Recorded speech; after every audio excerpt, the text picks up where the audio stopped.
Oh, we're going to be talking about girl bosses today. I want to dedicate this to the slay queens, okay? The IDF slay queens that literally fucking slay. Slay queens like Gal Gadot, who, in the words of Felix Biederman, reached a new level for passive voice. So Gal Gadot is probably the only person out there that causes me to overlook the many crimes, the many war crimes that the Israeli government engages in. She is my problematic fave, okay? But this is just far. This is too far. Like, I've never seen such a, like, Greta Thunberg had like a fucking both sides are at fault, like, let's just stop the fucking wars type beat. But Gal Gadot hit the real high notes here.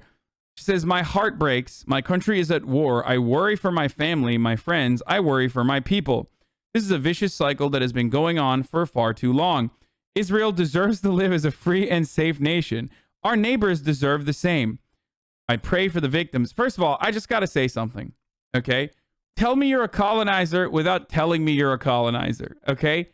Whenever motherfuckers talk about Israel and Palestine and never use the P word, you already know where their allegiances are. Just say Palestine, say Palestinians. It's not that hard. Our neighbors deserve the same. I pray for the victims and their families. I pray for this unimaginable hostility to end. I pray for our leaders to find a solution so we can live side by side in peace. I pray for better days. That shit is, Zayn is based. Oh, Zayn Malik? Yeah, no shit. Listen, this is when you're going to see a lot of Muslims come out of the woodwork for this, all right? This is like one issue that's a fucking red line for like for most Muslim people that live in the Western world. They're like, come on, this is like incredibly fucking unacceptable. We know that our governments are run by dogs, okay? Like all Gulf nation states are run by fucking hayvan, animals. Okay, dogs, American puppets. So Zayn also said, "I stand with the Palestinian people and support their resistance to colonization and protection of their human rights.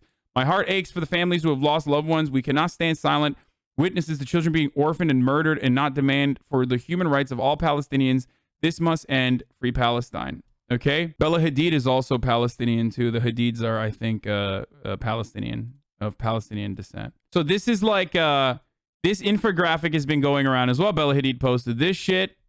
Anyway, we'll talk about that as well. But like, you know, you already know what has been happening in Al-Aqsa and in Jerusalem and in Palestine if you've been watching me. But this has a lot of fucking this has a lot of impact. Like, these people have a lot of fucking stands and shit, and them getting the word out is really important.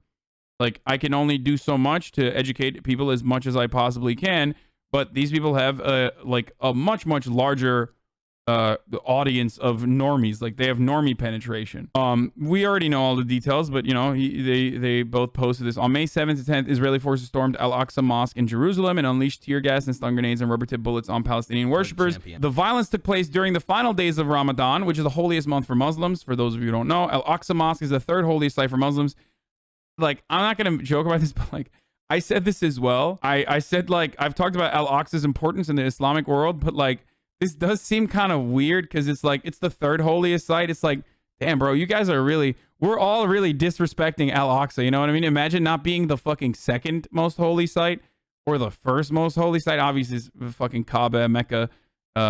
So like, I don't know why we're tier listing this, but you know, maybe we shouldn't be specifying this all the time. You know what I mean? So Palestinians remain at Al-Aqsa Mosque after evening prayers in order to protest Israelis' plans to forcibly evict more than 200 Palestinians from their homes in the Sheikh Jarrah neighborhood of East Jerusalem, which is Palestinian territory, which is currently being occupied by the Israeli military. And that is fucking unacceptable. The latest evictions came from a 73-year-old military occupation against Palestinians, which began in 1948. More than 300 Palestinians were hospitalized this week, with at least 25 announced dead, including 10 children, after Israeli airstrikes hit Gaza. Hamas later launched rockets in retaliation, reportedly killing 3 Israelis and injuring 100. The violence that has erupted across Jerusalem is a culmination of rising tensions and protests in the occupied Palestinian territories. Muslim One Direction, yeah. How about, turns out One Direction, turns out the direction that they wanted The direction they're talking about was the direction of the Kaaba, motherfucker. Goddamn One Direction agenda, brother. So yeah, that was, and then this was another one that was like super triggering to some Israeli friends that I have that I know were very upset about this one. So aren't Israelis and Palestinians just fighting over religion? They're not fighting. Israelis are the oppressors and Palestinians are the oppressed, and the situation is about anything but religion. Isn't it just an argument over land between Muslims and Jews, though? No, it's not. Before the creation of Israel, only 73 years ago, Palestinian Christians, Jews, and Muslims all peacefully coexisted in Palestine. The Palestinian Christian community is the oldest Christian community in the world. Oh, there are Palestinian Christians. Yes, there are. There are also Palestinian Jews, like the Samaritans who reside in Nablus. Both are oppressed by Israel. The point is, making the suffering of Palestinians seem like a religious conflict is factually incorrect. So if they're not fighting over religion, what are they fighting over? There is no fighting. There is only Israeli colonization, ethnic cleansing, military occupation, and apartheid. When I say Israel, I'm referring to a group of people, a group of settlers who are colonizing Palestine. All facts, no printer, no cap. Oh my Lord. I never thought I would see the fucking day. These are people that are already like Muslim and fucking have a different understanding of what's going on there.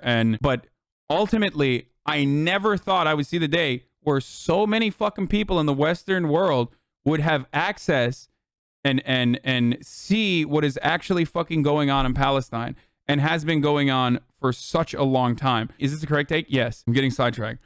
How are they able to do that to Palestinians? Is because they have the support of other settler colonies like the United States, Australia, Canada, and also support from former colonial powers like the UK, France, Belgium, and others. Yeah, former colonial powers. Former. For them to call out Israel, they would have to start to answer questions about their own existence, about reparations and justice for the people they colonized. True. So why did I think it was conflict over religion? Israel tends to spread misinformation about its own short settler colonial existence in order to conceal the reality on the ground. It is a lot easier to disassociate yourself from a situation that has been wrongfully minimized to a religious conflict happening since the beginning of time. Israel is responsible for over 7.2 million Palestinians being refugees. Yes, Israel tries to minimize what's happening to a religious conflict to draw away attention from the fact that they are a settler colony still in the process of brutally colonizing Palestine. Wait, why did she all of a sudden get fucking woke? It's like she knows facts now. They massacred and destroyed over 540 Palestinian towns and villages? Yes. Free Palestine. They're also responsible for the displacement of over 7.2 million.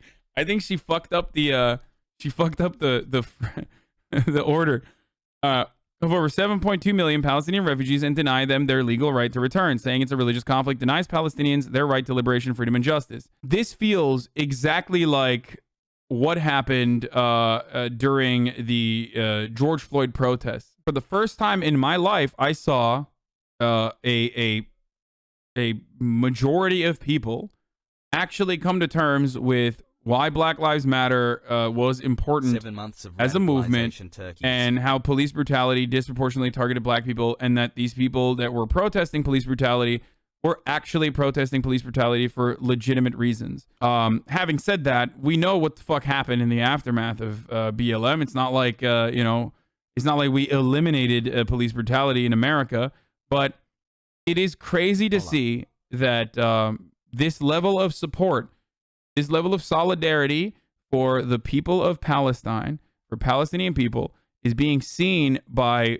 so many people and being met with positively.